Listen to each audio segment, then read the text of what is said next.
siang saudara-saudariku yang terkasih. Hari ini kita memasuki hari Minggu biasa yang ke-20.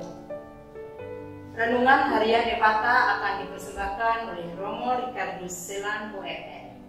Dari Novisiat Transitus Depok, kami mempersembahkan renungan ini. Selamat siang Romo. Selamat siang Ibu. Apa kabar Romo? Baik. Romo, kalau kita lihat ya, untuk minggu ini kita memperingati Hari Raya Santa Perawan Maria diangkat ke surga. Itu kalau kita umat ingin tahu bagaimana itu sejarahnya, kapan ditetapkan sebagai Hari Raya dan mengapa hari itu ditetapkan sebagai Hari Raya Santa Perawan Maria diangkat ke surga. Ya, Hari Raya atau ajaran tentang Maria diangkat ke surga memang telah melalui proses yang panjang ya, di dalam sejarah, di dalam tradisi gereja. Tetapi ajaran ini baru ditetapkan oleh Paus Pius ke-12 secara resmi pada tanggal 1 November tahun 1950 dalam Dekret Munificentissimus Deus. Dikatakan di sana, Bunda Tuhan yang tak bernoda Perawan Maria yang tetap perawan setelah menyelesaikan perjalanan hidupnya di dunia, diangkat tubuh dan jiwanya ke dalam kemuliaan surgawi. Jadi itu yang diajarkan oleh gereja, sudah melalui proses yang panjang tapi baru ditetapkan pada tahun itu oleh Paus. Dan itu tentu saja ya lahir dari keyakinan umat tentang Bunda Maria sejak abad-abad awal gereja. Seperti itu.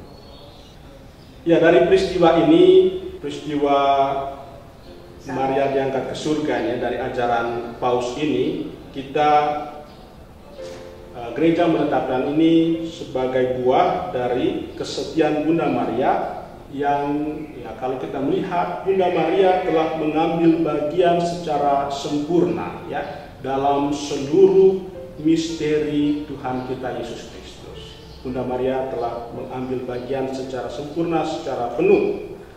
Bunda Maria telah mengandung dan melahirkan Tuhan Yesus di dunia ini. Ya. Menghadirkan Yesus itu yang lahir dari kandungannya kepada Elizabeth dan Yohanes Pembaptis ya, waktu masih dalam kandungan. Lalu juga kepada para gembala di Bethlehem, Bunda Maria menghadirkan Tuhan kepada para gembala dan juga kepada para majus dari timur, lalu kepada Simeon dan Hana di Bait Allah, dan juga kemudian ketika Yesus sudah dewasa kepada jemaat atau umat warga di Kana dalam sebuah pesta perkawinan.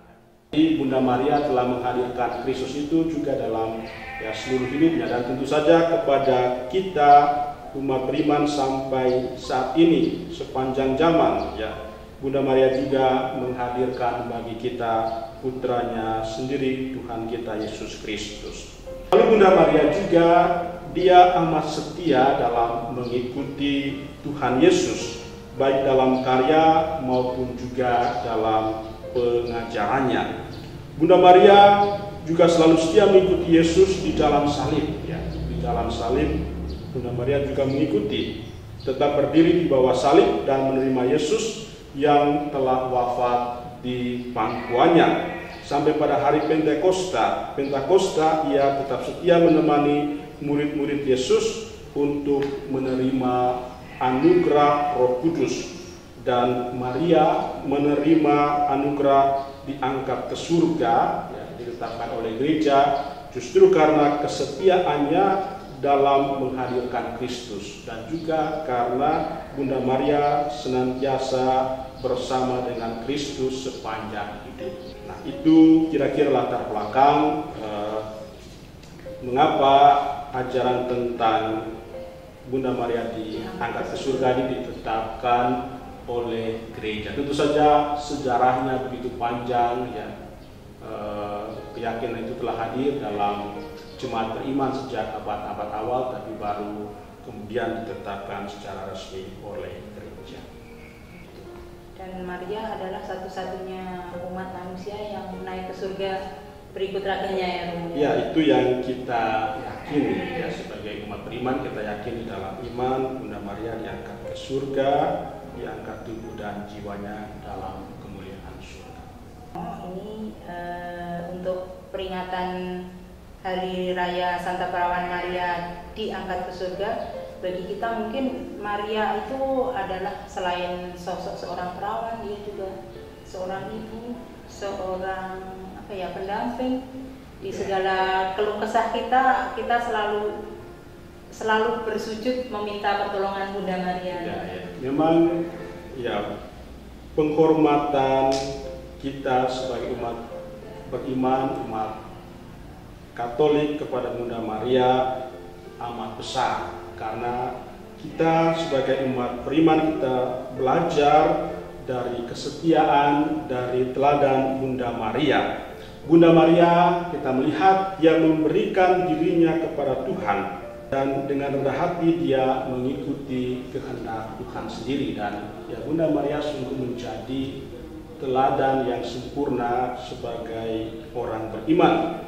Dia menerima Tuhan dalam putranya yang tunggal, dan itulah sumber hidup dan juga perutusan Bunda Maria, yakni Tuhan sendiri. Bunda Maria menghadirkan Kristus, berkarya bersama dia, serta turut juga menderita bersama putranya, karena penyerahan dirinya yang utuh pada kehendak Tuhan, sebagaimana fiat Bunda Maria, terjadilah padaku menurut kehendakmu. Baik Romo, terima kasih untuk renungannya pada hari Minggu ini. Selamat siang, salam Hepata. It's time to share your health.